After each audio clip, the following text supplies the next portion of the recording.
এ master, এই সাত সকালে কই যাও? বড়দের দেখলে যে সালাম দিতে হয় সে কি তুমি জানো না? তোমাকে তো মসজিদেও দেখি না। ধর্মকর্ম কি বাদ দিছো নাকি? হুজুর, রহিম সাহেব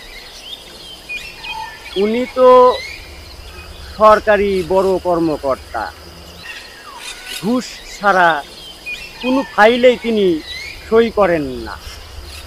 উনি তো আপনার বয়সে অনেক ছোট। আবার হাবিবুল্লাহ,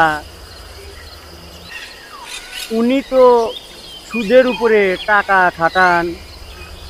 উনিও তো আপনার বয়সে অনেক ছোট। তাদের একজন সভাপতি, একজন সেক্রেটারি,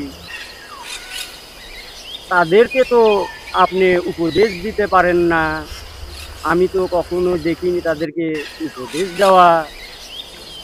আর উপদেশ দিবেন কেমন করে? কারণ আপনার তিন বেলার যে খাবার, সেটাও তো তাদের বাড়ি থেকেই আসে, তাই না হুজুর? এভাবেই ধর্ম ব্যবসায়ীদের চোখে আঙ্গুল দিয়ে দেখিয়ে দিতে হবে, ধর্ম ব্যবসার জিনিস নয়, এটি পবিত্র, মহান, এটি বিক্রি করা হারাম।